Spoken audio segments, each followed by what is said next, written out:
Good morning. What's happening? Oh, it's good. How are you today? I'm good. Well, I was just going to say you can see it because it's in on your face, and you can see it behind me there as well. The sun is up and beaming in the window, so it's good.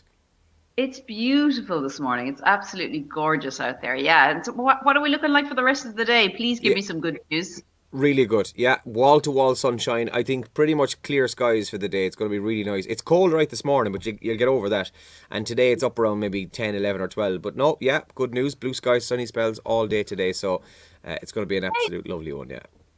Oh, that's fantastic news. Now, some of the big stories in the papers that we're waking to this morning, Andrew. Let's kick off with the Irish Daily Mail today. Housing inflames coalition tensions is a headline in the Daily Mail today. As you can see, the housing crisis crashed back on the political agenda last night as dramatic tensions emerged between the coalition parties. Now, there's anger at cuckoo funds snapping up homes ahead of the first time buyers and flaws in the affordable housing bill, which we talked about in yesterday's papers. Both have apparently shaped the stability of the government. So that's on the front page of the Irish Daily Mail today. And how women can tackle money equality. They've got the latest on how to fight to be a financial feminist in the Irish Daily Mail front page as well today. In the Examiner this morning, total ban on vulture funds on the cards. So same stories you mentioned there, Elaine. Fianna Fáil and Fine Gael have blamed each other for the current housing controversy, which has seen thousands of homes ending up in the hands of vulture funds. And Fianna Fáil TDs launched a stinging attack on Fine Gael over housing rather, at their parliamentary party meeting last night. That's the main story in the Examiner this morning. Along with this, tax haul points to quick rebound. A large rise in the income tax and excise revenues, even before the economy fully reopens, is pointing to a quick rebound from the COVID-19 slump. New figures have shown we're up on this time last year for the income tax and excise duties that the government have taken in. So that's a good news, obviously, for the Irish economy, which is good. And in the sports section there this morning, the full English. We'll come back to this in a second because it's trending as well this morning, but it'll be Man City versus Chelsea in the Champions League final after Chelsea won last night. Now, Andrew, an awful story on the front page of the Irish Sun, and people might have heard about this over the past few days. A teenage girl narrowly escaped death after she was pushed onto a Dublin train track by a gang of yobs. Train yobs could have killed my girl, is the headline in the Sun today. CCTV footage shows the girl, who's just 17, this is the stuff of nightmares, Andrew, fall between the train and the platform. My God. Her father told the Irish Sun she's still upset about it. I'd imagine she'll be upset about that for years to come.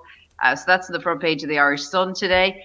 We don't mix anymore. The latest from Little Mix, and Jessie, of course, left the band earlier, or was it was last year? Was it In earlier the this latter, year? I think, Anyway, yeah. sometime. And so they don't, they're not friends. It would appear at this stage.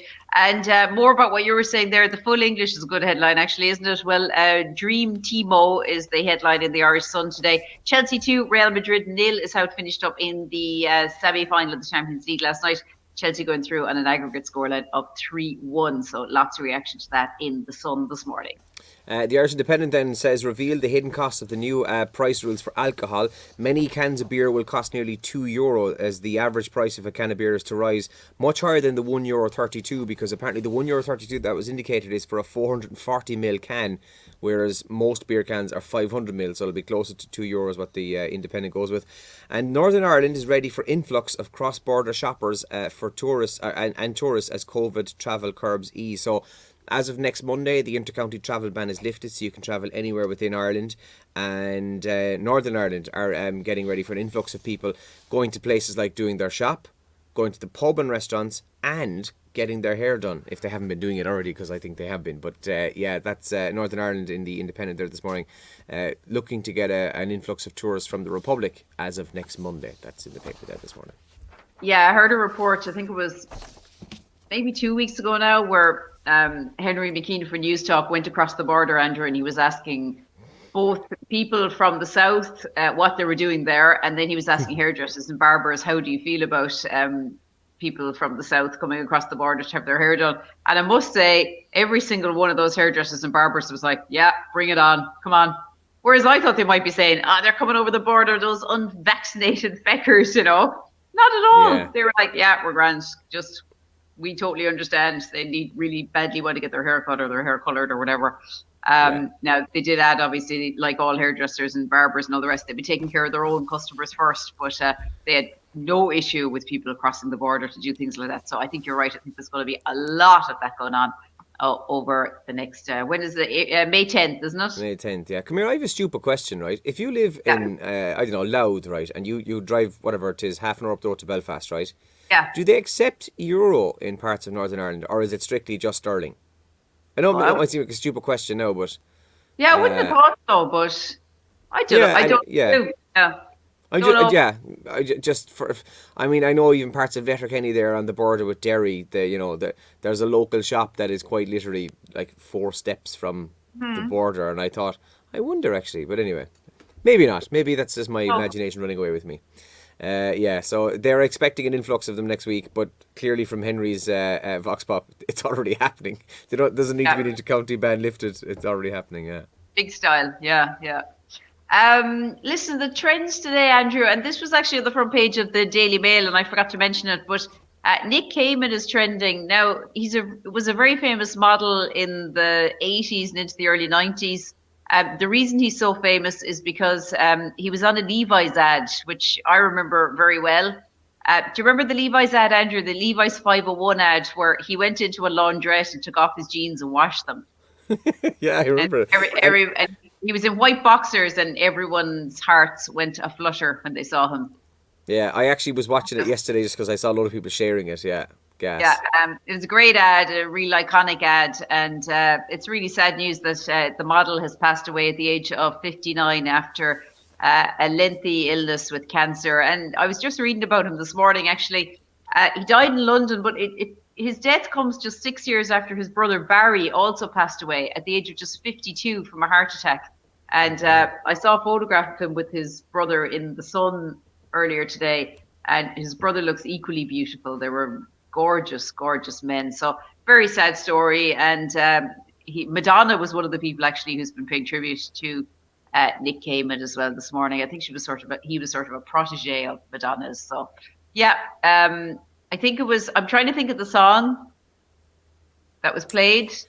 Oh my God, I only watched the ad yesterday. And in my head, I was thinking it was the Joker, but then I saw people were sharing a Marvin Gaye song, Heard It Through the Grapevine, was being shared as well last night. So was it that, I wonder? We'll have to play it this morning on the radio. We'll get that. Yeah. Jeez, I only watched the ad last night.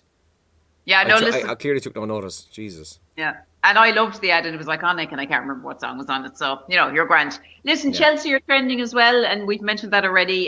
Great result for them in the Champions League and an all-English final as well, as you mentioned, Andrew. Yeah, that'll be something to look forward to. And there's actually talks now. I just read something just briefly there this morning. I've no idea if this is just rumours or if it's even up in the air to happen. But the final is down for Istanbul in Turkey. But now they're thinking that, for safety reasons, would it not just be easier to move the game to England, seeing as it's 2 English teams? So, because of COVID. Obviously, any other given year, that will be a no. Turkey get it, and that's it. There's no ifs or buts about it. But it does kind of make sense that, if you have 2 English teams, you may as well just keep them both in England. That's what, for obvious reasons now with the pandemic. Japan is trending this morning. Japan spent, there's a town, I don't know what the name of the town is now, but some town in Japan are trending this morning because they spent 30 million yen, or about 230,000 euro, which was COVID-19 relief money from the government, on a giant squid. I've seen it. It's an awful looking yolk. For tourism. Jeez. So they're being criticised for that because it was money for relief because of COVID-19. Yeah, and Donald Trump is also trending this morning. Facebook have upheld his ban, and he's after starting a new part of his website called From the Desk. I had a quick look at it this morning. It's basically a blog. It's like they build it as this new epic media platform where you get to have free speech, free opinions, and you get to see the Donald in action. But I'm sorry, but it's just a blog. It's not even a vlog. No, this thing is 40 years old. Like, we've been blogging for 40 years, and that's all it is. So it's a fancy blog. So sorry, Donald, but I don't think you're gonna. Yeah, I don't think you'll be hitting the same audience as Twitter and Facebook, I'd say. It sound like just be doubly sure of that. Yeah, that's also trending this morning. Listen, I was out and about a bit yesterday, and I must say there is excitement in the county over bingo. I don't know how many people said to me yesterday, and how many people said to me, I got my book, but My neighbour didn't. She was in, and they were sold out. So if you didn't get a book yet, we're working on getting more books out to shops. So just bear with us. And there's been a massive level of interest in bingo, which gets underway back on Radio Kerry, Radio Bingo, after being off air since 2017. So really looking forward to that. So plenty of chances for you over the next few months to win cash, €400 daily prize. And we're going to kick things off with a mega jackpot, Andrew, of 10 grand next week. So get your books in time for Monday. We'll give you a full list of shops selling the books. And we're adding more shops all the time. So we'll do that in the show as well, which gets underway in a couple of minutes. Yeah, listen, have a great Thursday. The weather is going to be really nice, so get out and enjoy it as best you can. And we will talk to you in a few minutes. Have a good day. Good luck.